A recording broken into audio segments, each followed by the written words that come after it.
in Congress, July 4th, 1776, the unanimous declaration of the 13 United States of America. When in the course of human events it becomes necessary for one people to dissolve the political bands which have connected them with another, and to assume among the powers of the earth the separate and equal station to which the laws of nature and of nature's God entitle them, a decent respect to the opinions of mankind requires that they should declare the causes which impel them to the separation.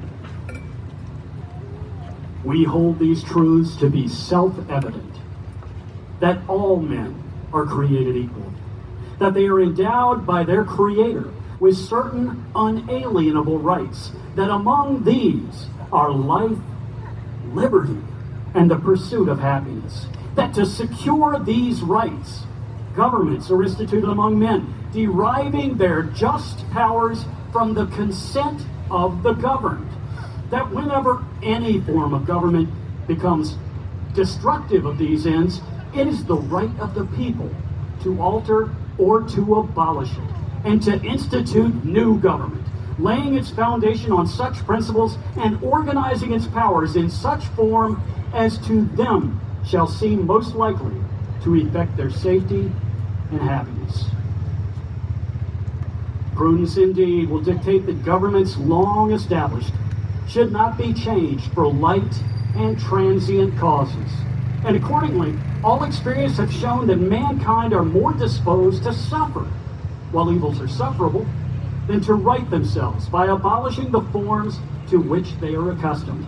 But when a long train of abuses and usurpations, pursuing invariably the same object, evinces a design to reduce them under absolute despotism, it is their right, it is their duty to throw off such government and to provide new guards for their future security.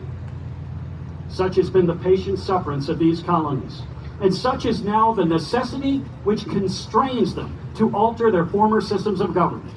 The history of the present King of Great Britain is a history of repeated injuries and usurpations, all having in direct object the establishment of an absolute tyranny over these states. To prove this, let facts be submitted to a candid world. He has refused his assent to laws the most wholesome and necessary for the public good. He has forbidden his governors to pass laws of immediate and pressing importance unless suspended in their operation till his assent should be obtained, and when so suspended, he has utterly neglected to attend to them.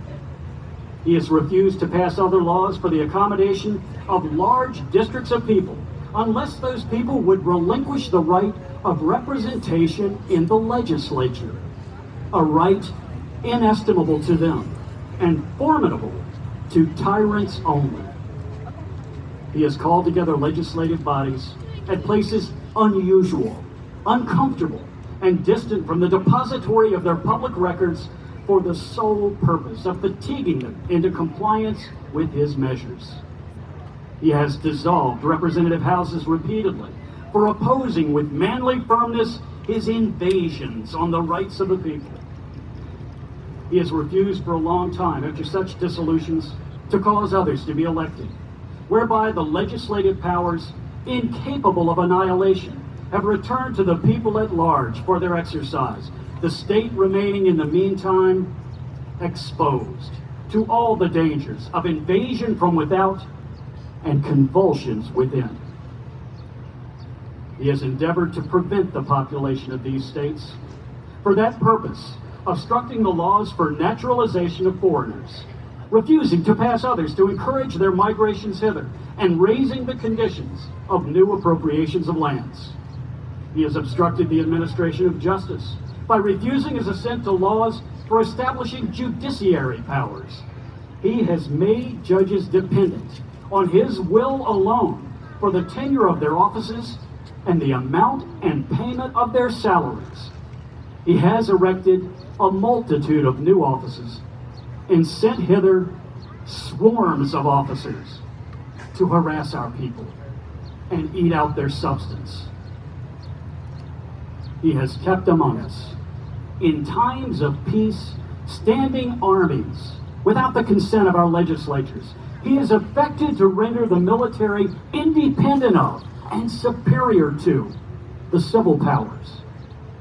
He has combined with others to subject us to a jurisdiction foreign to our constitutions and unacknowledged by our laws, giving his assent to their acts of pretended legislation, for quartering large bodies of armed troops among us, for protecting them by a mock trial from punishment for any murders which they should commit on the inhabitants of these states, for cutting off our trade with all parts of the world, for imposing taxes on us without our consent, for depriving us, in many cases, of the benefits of trial by jury, for transporting us beyond seas to be tried for pretended offenses, for abolishing the free system of English laws in a neighboring province, establishing therein an arbitrary government, and enlarging its boundaries so as to render it at once an example and fit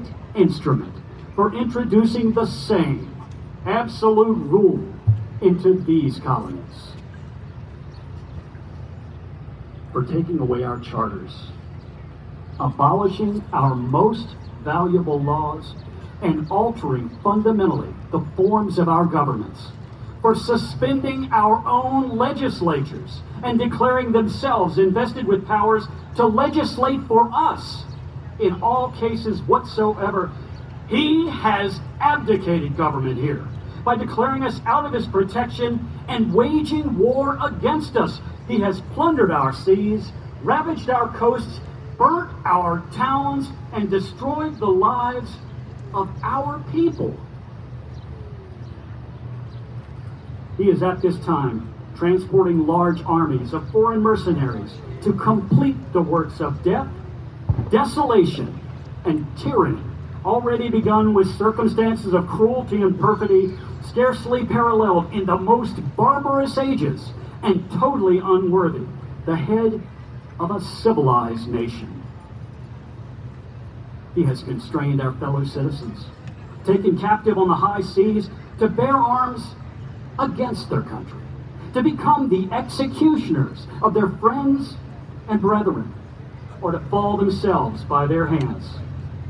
He has excited domestic insurrections amongst us, and has endeavored to bring on the inhabitants of our frontiers, the merciless Indian savages, whose known rule of warfare is an undistinguished destruction of all ages, sexes, and conditions.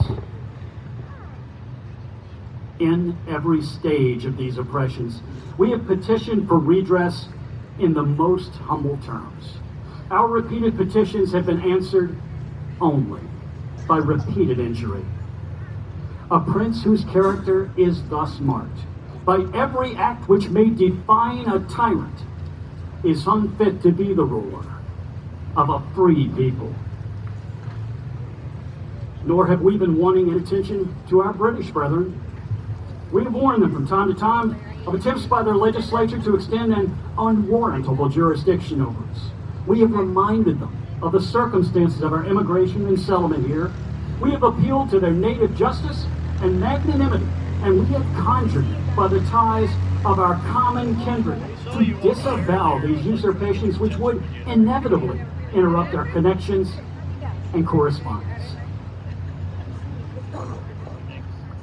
They too have been deaf to the voice of justice and of consanguinity.